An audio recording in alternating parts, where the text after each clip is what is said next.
जय हिंद। मैं हृदय शर्मा।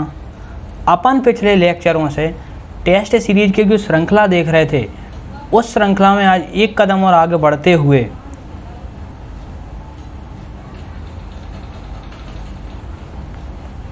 देखते हैं भारत के भूगोल से संबंधित एक टेस्ट जो अपने आप में बहुत ज़्यादा महत्वपूर्ण हो जाता है। तो हम अधिक समय व्यतीत ना करते हुए इसमें पहला प्रश्न देखते हैं कि इस टेस्ट श्रृंखला का पहला प्रश्न कौन सा है। तो यहाँ से पहला प्रश्न बनता है कि तुजु दर्रा कहाँ स्थित है। दोस्तों, आपको यहाँ एक वर्ड मिला होगा दर्रा। दर्रा क्या होता है ये समझिए कि ये कहाँ है। इससे पहले ये समझना होगा कि दर्रा क्या होता है। दोस्तों, कोई मान लो ये पहाड़ है, इस पहाड़ को यहाँ से काट के अपन ने जो रास्ता बनाया है, ये जो रास्ता है, ये रास्ता कहलाता है दर्रा। यानी पहाड़ को काटकर, किसी भी पहाड़ को काटकर हम जो रास्ता बना रहे हैं उसे बोलते हैं दर्रा। समझ में आ गई कि कोई पहाड़ है, उसे काटकर हमने जो भी रास्ता बनाया वो कहलाता है दर्रा। ठीक है। तो तुजु दर्रा कहाँ स्थित है? तो भारत के एक पूर्वी राज्य है। कौन सा? मणिपुर, जो सीमावर्ती राज्य भी है साथ ही। इसकी सीमा मिलती है म्यांमार के साथ। ये मान लो अपना मणिपुर है, ये म्यांमार है। ये मणिपुर, तो ये पूर्वी राज्य है मणिपुर, ये म्यांमार है। इन दोनों के बीच ये तुजु दर्रा स्थित है। भारत और म्यांमार के बीच एक पर्वत श्रेणी है, अराकान योमा पर्वत श्रेणी। इस अराकान योमा पर्वत श्रेणी में ही तुजु दर्रा स्थित है, जो मणिपुर राज्य में आता है और मणिपुर और म्यांमार की सीमा पर स्थित है। ठीक है। अब देखते हैं अपन इस भूगोल से संबंधित दूसरा प्रश्न कि भारत का पूर्णतः यंत्र संचालित और आधुनिक बंदरगाह कौन सा है। यानी भारत का पूर्णतः यंत्र संचालित और आधुनिक बंदरगाह यानी फुल मॉडर्न बंदरगाह कौन सा है? तो इसको बोलते हैं नहावा शेवा बंदरगाह, या इसका नाम परिवर्तित हो गया है, जिसे बोलते हैं जवाहरलाल नेहरू बंदरगाह। जवाहरलाल नेहरू बंदरगाह ये मुंबई में स्थित है। ये भी पूछ सकते हैं आपसे कि जवाहरलाल नेहरू बंदरगाह कहाँ स्थित है या नहावा शेवा बंदरगाह कहाँ स्थित है। तो आपको ये दोनों नाम याद रखने पड़ेंगे, नहावा शेवा और जवाहरलाल नेहरू दोनों। यहाँ से 3 फैक्ट बनते हैं कि नहावा शेवा बंदरगाह कहाँ स्थित है या जवाहरलाल नेहरू बंदरगाह कहाँ है, तो मुंबई में है। पूर्णतः यंत्र संचालित कौन सा है, तो ये जवाहरलाल नेहरू बंदरगाह है।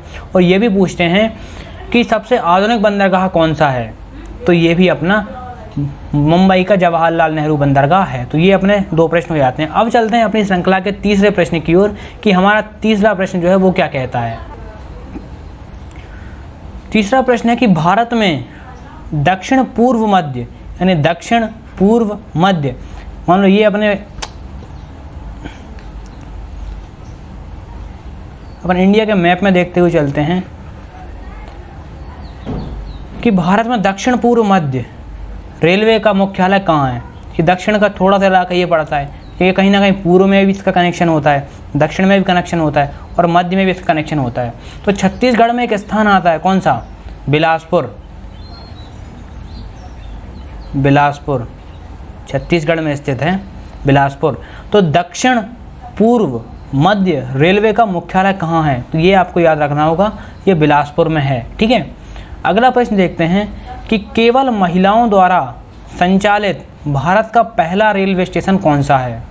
यानी ऐसा कौन सा रेलवे स्टेशन है भारत में जो केवल महिलाओं द्वारा संचालित हो रहा है या पूर्णतः महिलाओं द्वारा संचालित हो रहा है। तो ये अपने गांधीनगर रेलवे स्टेशन है। कहाँ? गांधीनगर रेलवे स्टेशन, ये नाम है, आपको याद रखना पड़ेगा, गांधीनगर रेलवे स्टेशन।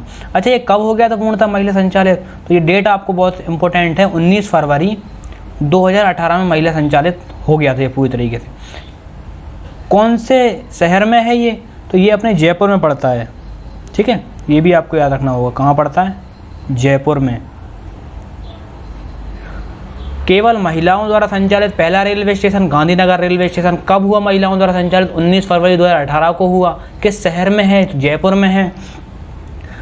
अच्छा, ये महिला संचालित हो गया तो उसका क्या प्रभाव पड़ा? इससे कहीं ना कहीं जो महिला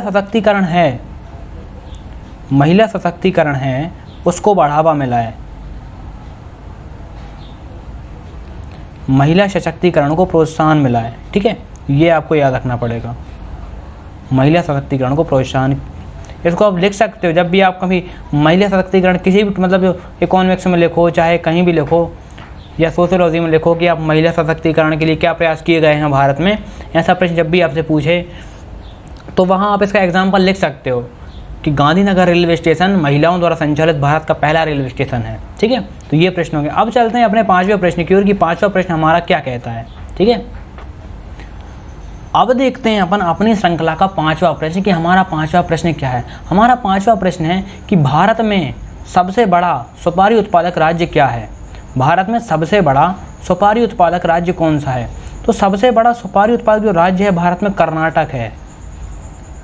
कर्नाटक सुपारी के उत्पादन में, कर्नाटक सुपारी उत्पादन में प्रथम स्थान पर आता है। ये याद रखना, बहुत इंपॉर्टेंट फैक्ट है।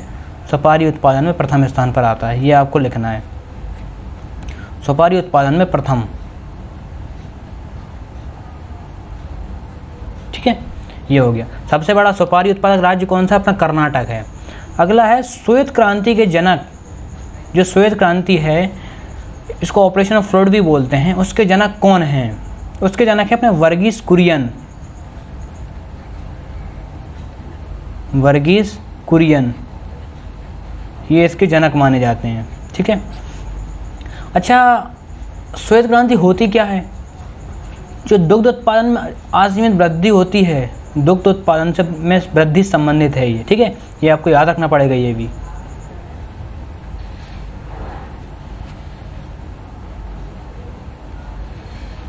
दुग्ध उत्पादन में वृद्धि।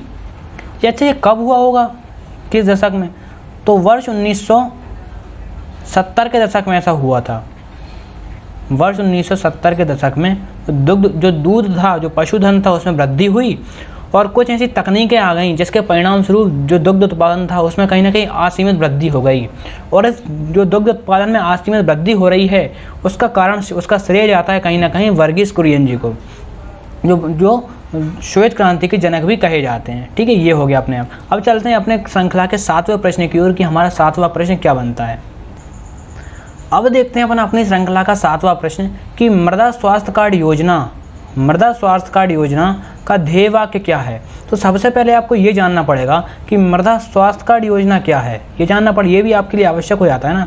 तो ये जो योजना है वर्ष 2015 में लाई गई थी। कब? वर्ष 2015 में लाई गई थी। अच्छा, क्यों लाई गई थी? इसके तहत इसमें ये कहा गया था कि जो मृदा है, कहीं ना कहीं उस मृदा की जांच करके, उस मृदा का परीक्षण करके हम क्या करेंगे, उसमें जो भी आवश्यक पोषक तत्व होंगे, आवश्यक पोषक तत्वों की अनुशंसा, आवश्यक पोषक तत्वों की जो जानकारी है या उनके बारे में जो सिफारिशें की गई हैं कि इसमें क्या आवश्यक तत्वों की मृदा में आवश्यकता है, उसे एक कार्ड में लिख दिया जाएगा। उसे एक कार्ड में लिख दिया जाएगा और ये कार्ड किसान को दिया जाएगा, जिससे क्या होगा, किसान उस कार्ड को दिखाकर मृदा के लिए आवश्यक पोषक तत्व जो हैं, आवश्यक पोषक तत्वों की पूर्ति करवा सकता है। पोषक तत्वों की पूर्ति। ठीक है, ये जो योजना थी उसमें क्या था कि वर्ष 2015 में ये योजना लाई गई थी। इसमें मृदा की जांच करके, मृदा का परीक्षण करके उसमें आवश्यक जो भी पोषक तत्वों की आवश्यकता होती थी मृदा में, उसे कार्ड पर लिख दिया जा रहा था कि इस मृदा में इन तत्वों की आवश्यकता है या इन तत्वों की कमी है। तो वो जो किसान होता है वो उन तत्वों को मृदा में पूर्ति करवा देता है, मृदा में डाल देता है उन तत्वों को, जिससे मृदा का स्वास्थ्य जो है ठीक हो जाता है। इसी आधार पर इस योजना का नाम मृदा स्वास्थ्य कार्ड योजना रखा गया। ठीक है, ये योजना कब लाई गई थी ये भी आपसे पूछ सकते हैं। तो वर्ष 2015 में लाई गई थी। इस योजना का ध्येय वाक्य क्या था? तो स्वस्थ धरा खेत हरा, ये ध्येय वाक्य था। ये बहुत इंपॉर्टेंट है, अपने आप में आपको याद रखना पड़ेगा। स्वस्थ धरा खेत हरा। अब अगला प्रश्न है कि करेवा मृदा मुख्यतः किस फसल के लिए उपयुक्त है, यानी सबसे ज़्यादा करेवा मृदा में कौन सी फसल होती है, किस फसल का उत्पादन सबसे अधिक करेवा मृदा में होता है। तो ये आपको याद रखना पड़ेगा, केसर, यानी जो केसर है वो सबसे अधिक करेवा मृदा में होती है। अच्छा, करेवा मृदा पाई कहाँ जाती है? ये जम्मू कश्मीर में पाई जाती है। ठीक है, जम्मू कश्मीर में भी कहाँ? श्रीनगर में। मुख्यता की बात कर रहे हैं अपन, जम्मू कश्मीर में श्रीनगर में। इसलिए आपने देखा होगा जो श्रीनगर है, श्रीनगर को बोलते हैं केसर की क्यारी, केसर की घाटी। ये बोलते हैं श्रीनगर को। तो आपने सुना होगा कई बार केसर की क्यारी में ऐसा हो रहा है, केसर की घाटी में ये हो रहा है, क्योंकि सबसे अधिक केसर का उत्पादन कहाँ होता है? जम्मू कश्मीर में होता है। किस मृदा में होता है? करेवा मृदा में होता है। करेवा मृदा में किस फसल का उत्पादन सबसे ज़्यादा होता है? तो अपने केसर का उत्पादन होता है। या केसर के उत्पादन के लिए किस मृदा की आवश्यकता होती है? तो करेवा मृदा की आवश्यकता होती है। आपसे किसी भी प्रकार से क्वेश्चन को घुमा फिरा के आपसे पूछ सकते हैं, तो आपको उसको आंसर को अपने देना है, ठीक है। ये बता दी मैंने, यहाँ से आपका आराम से फैक्ट क्लियर हो जाएगा। अब चलते हैं अपने नवे प्रश्न की ओर कि हमारा नवा प्रश्न क्या कहता है। अपना नवा प्रश्न है कि सूरजताल झील कहाँ है। दोस्तों सबसे पहले आप ये देखिए कि कई बार आपको कोई ट्रिक में एक बताता है तो ये बोल देता है कि इतनी ताल ताल वाली झीलें हैं वो जम्मू कश्मीर में हैं, लेकिन ऐसा नहीं है। जम्मू कश्मीर में सारी ताल ताल वाली झीलें नहीं हैं। इसीलिए मैंने यहाँ पे ये वाली झील अलग से इंक्लूड की है कि जो कई लोगों का भ्रम होता है जितना भी झीलों में ताल वाला आता है वो सब जम्मू कश्मीर में, लेकिन जम्मू कश्मीर में नहीं है। ये बोला है कि सूरजताल झील कहाँ है, तो ये अपनी सूरजताल झील जो है वो हिमाचल प्रदेश में है। कहाँ है? हिमाचल प्रदेश में। अच्छा, ये कैसी झील है? तो ये जो झील है ये मीठे पानी की झील है। कैसी? मीठे पानी की झील है, ठीक है, मीठे पानी की झील है, ये आपको याद रखना होगा। सूरजताल झील कहाँ है? हिमाचल प्रदेश में है और ये मीठे पानी की झील है। अब देखते हैं अपना अगला प्रश्न कि अगला प्रश्न क्या कहता है। किस नदी के अववाह क्षेत्र को दक्षिण भारत का चावल का कटोरा कहा जाता है? किस नदी के अववाह क्षेत्र को दक्षिण भारत का चावल का कटोरा कहा जाता है? जो कावेरी नदी है, उस कावेरी नदी को दक्षिण भारत का चावल, जो कावेरी नदी, यार मान लो ये देखो, जैसे ये जो कावेरी नदी इस क्षेत्र में बह रही है ऐसी, तो इसका जो आसपास का क्षेत्र है इस क्षेत्र को बोलते हैं क्या? दक्षिण भारत का चावल का कटोरा, ठीक है, चावल का कटोरा। यानी कावेरी नदी जहाँ से बह रही है उस नदी के आसपास के क्षेत्र को अववाह क्षेत्र कहते हैं, और कावेरी नदी के अववाह क्षेत्र को चावल का कटोरा कहते हैं। कहाँ के? दक्षिण भारत के चावल के कटोरा, ठीक है। अब देखते हैं अपन अपनी श्रृंखला का अगला प्रश्न कि हमारा अगला प्रश्न क्या बनता है। यहाँ से एक फैक्ट और बनता है, कावेरी नदी कहाँ से निकलती है? ये महाबलेश्वर पहाड़ी से निकलती है। ये भी आपको याद रखना पड़ेगा क्योंकि ये भी अपने आप में इंपॉर्टेंट हो जाता है। कावेरी नदी का उद्गम स्थान कौन सा है? महाबलेश्वर पहाड़ी। कभी कभी पूछ लेते हैं ये भी आपसे, महाबलेश्वर पहाड़ी, ठीक है, ये हो गया। अब चलते हैं अपने प्रश्न अगले प्रश्न की ओर कि हमारा 11वां प्रश्न क्या बनता है। अगला प्रश्न है अपना 11वां कि कोलेरू झील कहाँ है, यानी किस राज्य में कोलेरू झील पड़ती है। तो ये कोलेरू झील जो है ये आंध्र प्रदेश में पड़ती है। अपने कहाँ पड़ती है? आंध्र प्रदेश में। ये भी आपको याद रखना पड़ेगा, फैक्ट बन जाता है ये भी। कोलेरू झील किस राज्य में आती है? तो ये आती है अपने आंध्र प्रदेश में। अच्छा, कोलेरू झील है ये कैसे पानी की झील है? खारे पानी की झील है कि मीठे पानी की झील है? तो ये झील भी आपको याद रखना पड़ेगा, मीठे पानी की झील है, ताजे पानी की झील है। मीठे पानी या ताजे पानी की झील, ठीक है, ताजे पानी की झील, ये अपने आप में फैक्ट बन जाता है। ऐसा भी आपसे पूछ सकते हैं कि कोलेरू झील जो है उसमें कैसा पानी मिलता है? मीठा मिलता है, खारा मिलता है? कोलेरू झील किस प्रकार की झील है? खारी झील है कि मीठी झील है कि ताजे पानी की झील है? तो ऐसा प्रश्न भी आपसे पूछ सकते हैं। तो ये ताजे पानी की झील है या मीठे पानी की झील है, लेकिन ये खारे पानी की झील नहीं है। ताज़ा और मीठा एक ही होता है। अगला प्रश्न है अपना कि बॉमडिला दर्रा कहाँ है। बॉमडिला दर्रा जो है कहाँ है? मैंने आपको अभी बताया था कि दर्रा क्या होता है। ये कोई पहाड़ है, इस पहाड़ को काट कर यहाँ से हमने रास्ता बनाया, तो ये कटा हुआ भाग है जो रास्ता बनाया है वो स्थान कहलाता है दर्रा। इसको इंग्लिश में बोलते हैं पास। तो दर्रा के बता दिया दर्रा क्या है। बॉमडिला दर्रा कहाँ पाया जाता है?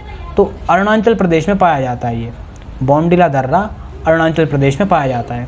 तो यहाँ हमने आज के ये प्रश्न देख लिए दोस्तों। आप वीडियो को ज़्यादा से ज़्यादा लाइक करें, शेयर करें, चैनल को सब्सक्राइब करें और बेल आइकन को प्रेस कर दें ताकि आने वाले वीडियो का नोटिफिकेशन आपको जल्दी से जल्दी मिल जाए।